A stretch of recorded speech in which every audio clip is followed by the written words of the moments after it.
Ginisang ampalaya naman tayo ngayon. So, dito ay hinanda ko na yung mga ingredients like bawang, sibuyas, kamatis, itlog, at kaunting pork.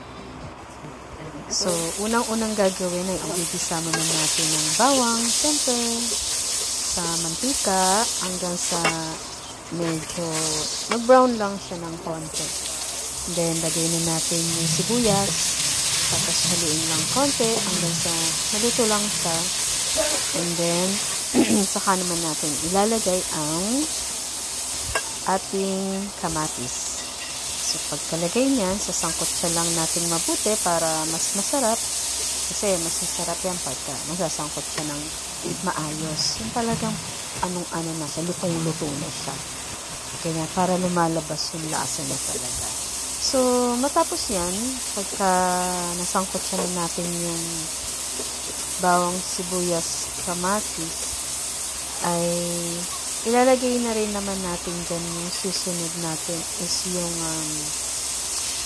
ating baboy. So, kung anong gusto nung halo, halo. So, sangkot siya lang ulit hanggang sa makuha nyo na lutong-luto na siya.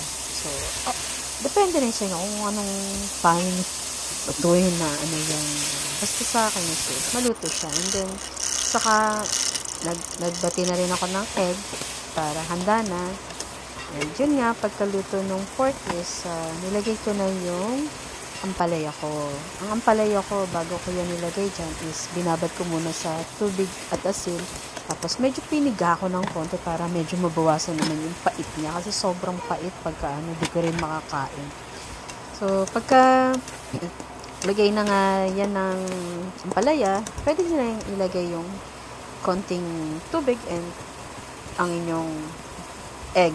So, hayaan nyo lang maluto hanggang sa magkonti lang yung kanyang tubig doon at maluto yung egg. And that's it.